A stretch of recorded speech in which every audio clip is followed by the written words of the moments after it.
Hello everyone, welcome back to my channel. My name is Mike and this is Basement Lettuce. It's finally spring here in Maine, so you know what that means. Time to grab your gear, grab your rod, and let's go fishing.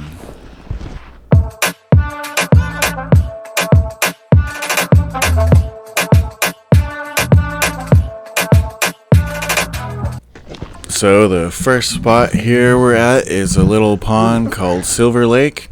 I didn't know at the time, but this is a private pond that you can launch a boat on. It's a place I've been to a bunch of times before, never had any problems, but I guess I was on my kayak. It's full of largemouth bass. I saw them at least 3 or 4 swimming around right in front of me as soon as I came up here, and so I started casting out, but as soon as I arrived here, and you can see in real time, someone came up and let me know I'm not supposed to be there. There's a sign that says parking for boating and anglers, but I guess as he explained to me later, it's just for launching your boat. You gotta be on your boat. All the shore is private property. I've never encountered a situation like that before, but so it goes. Anyway, like I said, I've been out there on my kayak, and you can see like it was super easy to catch that bass. I didn't see. So maybe I'll do a video on this place later. Anyway, I moved down to some part of Long Pond. I don't really know exactly where I was. Just hitting spots on Long Pond. Usually in this little spot I can catch crappie, but I was here for like an hour and a half and I got nothing except for this one chain pickerel. Slimy little guy. But at least I finally found one down here.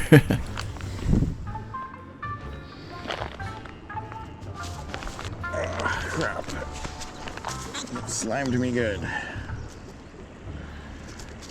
Gotta get that obligatory picture, and then off that little slimy guy goes. Right where you came from.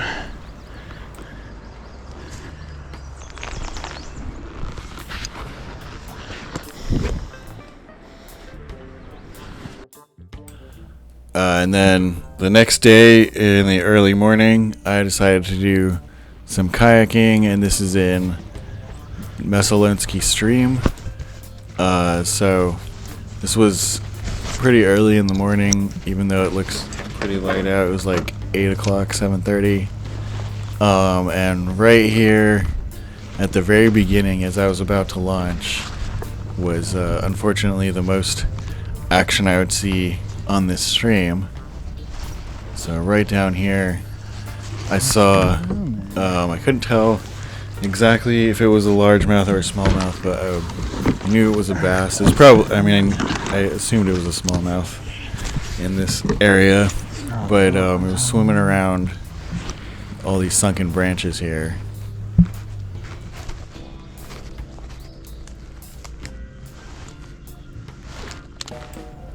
And at first, I had seen it, but then it went down under the branches, and I thought maybe I spooked it and it was gone, but it had actually just been, I guess, hiding under there waiting to strike, because then it kind of moved out and I could see it, so I tossed it again and I actually got it, just kind of seeing the top right corner where it was hitting.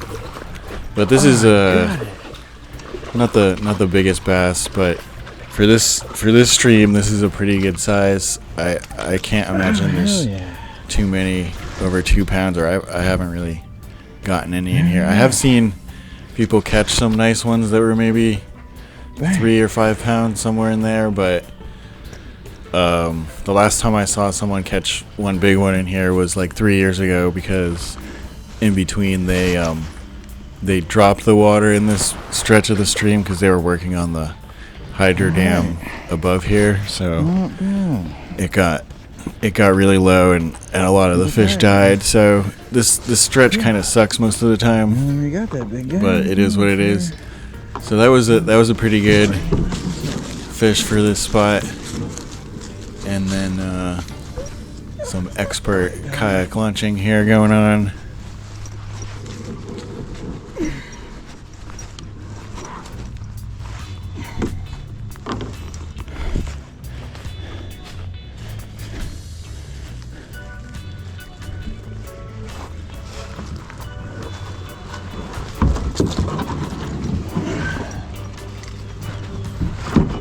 But anyway, eventually I get it in the water, and this is just a lifetime kayak. I think these were originally sold at like Walmart.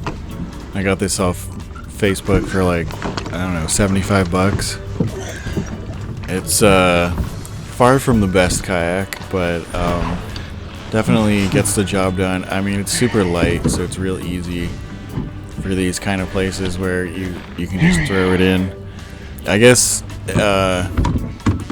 you know, I guess the only better option really would be like an inflatable or something in terms of convenience, but it sucks at tracking, and it's I mean, it's stable enough for its size, but it's not what I would call a stable kayak.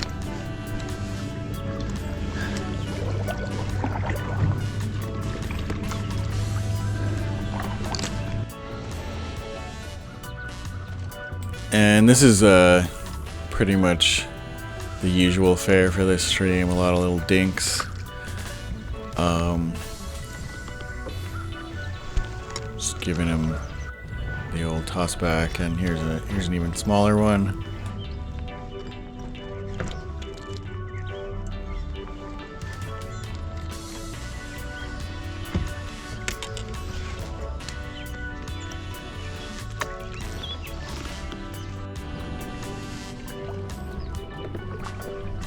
So that was it for the stream. I didn't end up getting too many fish, and that one from the bank right when I was launching was definitely the highlight of the morning.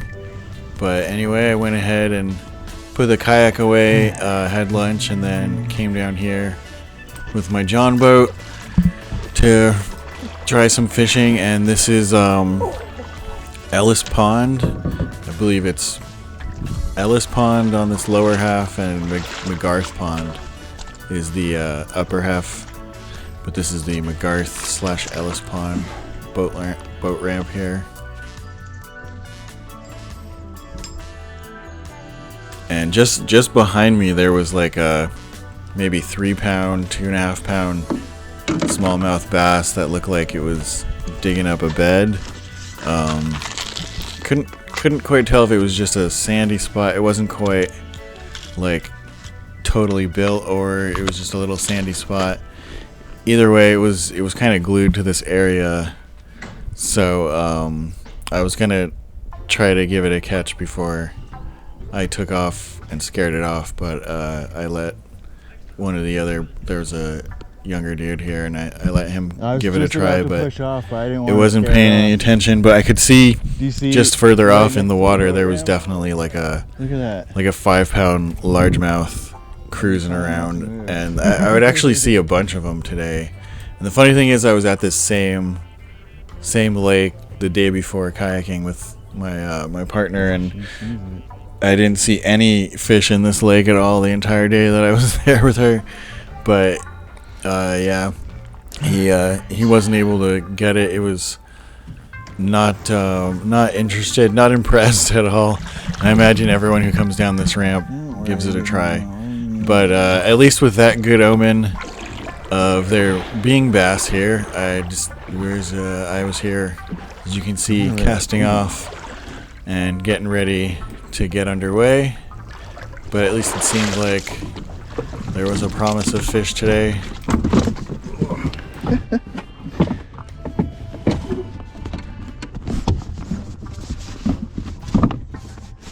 I ended up having to remove the swivel seat. It's comfortable enough, but it was in the way of the engine in the end. And this is my brand new NT 300 electric outboard. It's 3 horsepower, so not the most powerful, but it gets the job done. I guess maybe I'll do a more in-depth video on that at some point. But you can see moving along okay here. Taking some obligatory iPhone videos, of course.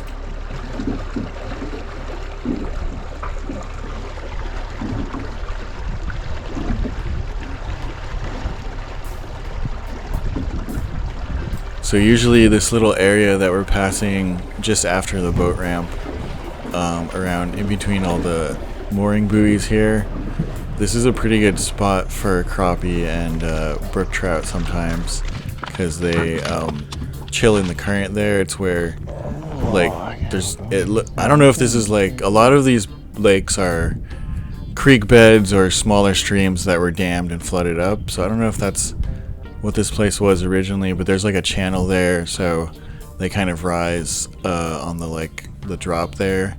But I didn't see anything jumping or biting like you usually see, so I moved just a little bit further up. This is usually like a really good spot. There's a stream that comes out here, and then off to my left in the middle of the cove, and pumpkin seed again. there's a little pumpkin seed. We pick up a lot of pumpkin seed today. There was huge schools of them, like 50 or so fish in one school at a time. But yeah, off to my left there, it drops off, and that's actually the deepest part of this lake. It's like, I don't know, 20 something feet. So this is usually a pretty good spot, because there's usually pumpkin seed, in fact. what I like to do, there's like huge like weed mats under here, and if you kind of keep your lure just above them, you can often, and because the water is so clear, you can often see like a pike pop up out of them, which is really fun. But here I was just throwing into a bunch of those big schools I saw just going around. So I don't know what happened to this footage, but this at least I got it of me getting this brook trout, and at least getting him landed. I was out here crappie fishing because I saw some busting on the surface, and I ended up getting a trout. I did get a bunch of crappie as well, and it was just, like I said, it was just right there on the drop here where this creek comes out into the deeper water. But I saw the bait fish jumping out of the water, and I just started aiming for that. And I even caught one of my favorite white perch, which is the most delicious fish. But that was about it. I only had about an hour and a half to fish, so I had to head back pretty quickly. And as you can see, the electric engine, this is it at its lowest setting. It actually runs pretty good, even on a low setting. It's set on the battery app, because I got the Power Queen battery, so it's got the Bluetooth connection. Then on the lowest power, I had over 8 hours of power, and then on here, this is 50% power, I had about 5.5 or so hours of power. And then at full throttle, which is what it's going here, I had I had just over 2 hours of power, so not bad for a little engine like this, on a little boat like this. Anyway, that's the end of this Memorial Day weekend trip. If you liked, please subscribe, and I'll see you next time.